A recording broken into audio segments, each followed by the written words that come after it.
Bonjour à tous, je me présente, Marie-Paule Pissot, je suis avocate au barreau de Bruxelles et de Liège et je pratique essentiellement le droit de la circulation routière. Alors, je vous invite vraiment à vous abonner à ma chaîne où je traite de différents sujets qui, j'espère, justement pourront vous aider si jamais vous avez un souci en matière de circulation routière. Alors aujourd'hui, nous allons parler dans le cadre du dommage corporel, donc accident lié à un accident de la route.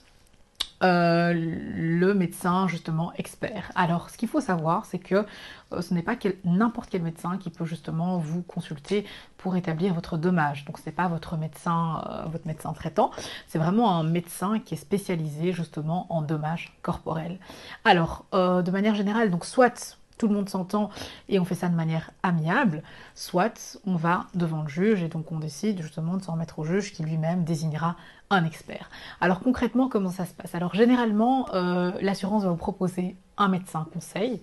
Alors il faut savoir que c'est le médecin de l'assurance, donc il défend les intérêts justement de l'assurance. Alors moi en général, ce que je propose dans ces dossiers-là, c'est que mon client soit également accompagné d'un médecin conseil qui sera là pour le défendre. Et dans ce cas-là, on est dans une expertise contradictoire. Et alors des fois on a des assurances qui chipotent, qui veulent pas, etc.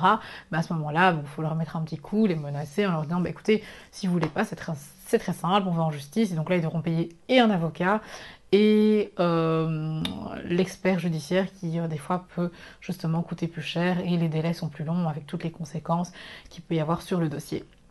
Donc ça c'est pour moi la meilleure des solutions.